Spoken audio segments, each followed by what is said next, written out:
To defend against Persia, Athens formed a new alliance. The Delian League united dozens of cities under Athenian command. At first, it was fair. Money was shared. Decisions were collective, but slowly, Athens took control. The treasury was moved to Athens. League funds built warships and monuments. Cities that resisted were punished. The alliance became an empire. Athens ruled the sea, and Sparta began to worry.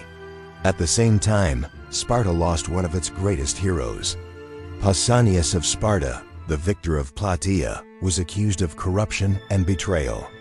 Once praised, he was now feared. He died in disgrace. A symbol that unity was fading. As Athens grew richer, Sparta grew more suspicious.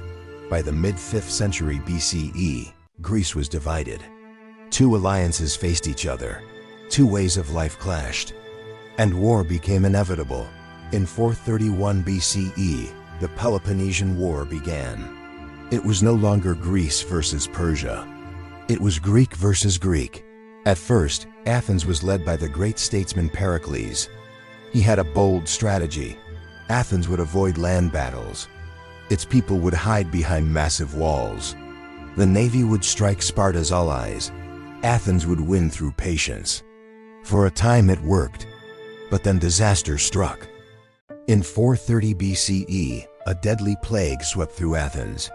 Crowded behind the walls, thousands died. Soldiers, citizens, families, even Pericles himself fell victim. Without his leadership, Athens lost direction. Fear replaced confidence. Chaos replaced unity. Meanwhile, Sparta adapted. They built fleets. They found new allies. They learned to fight at sea. The war dragged on. Years became decades. Both sides were exhausted. Then, a new figure rose in Athens, Alcibiades. Charismatic, ambitious, unpredictable. He convinced Athens to launch its greatest gamble. In 415 BCE, Athens sent a massive army to Sicily. The goal was to conquer Syracuse and dominate the western Mediterranean. It was called the Sicilian Expedition. Thousands of ships, tens of thousands of soldiers. Athens believed it was unstoppable, but it was a disaster. The fleet was trapped. The army was surrounded. Supply lines were cut.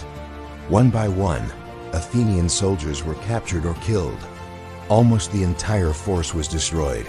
It was the greatest defeat in Athenian history. After Sicily, Athens was never the same.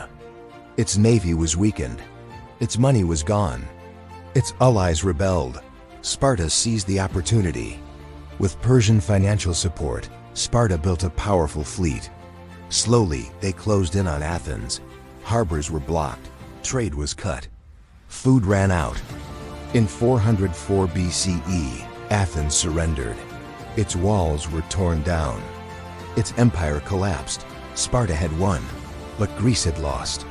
The Peloponnesian War left the Greek world shattered.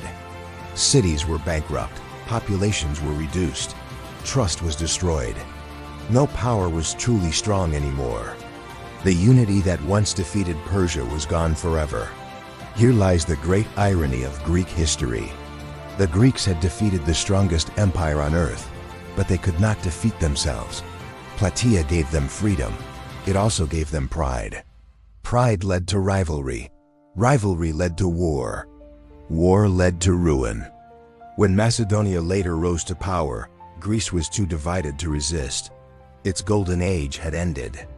The war after Plataea was not just a continuation of battle. It was the beginning of transformation.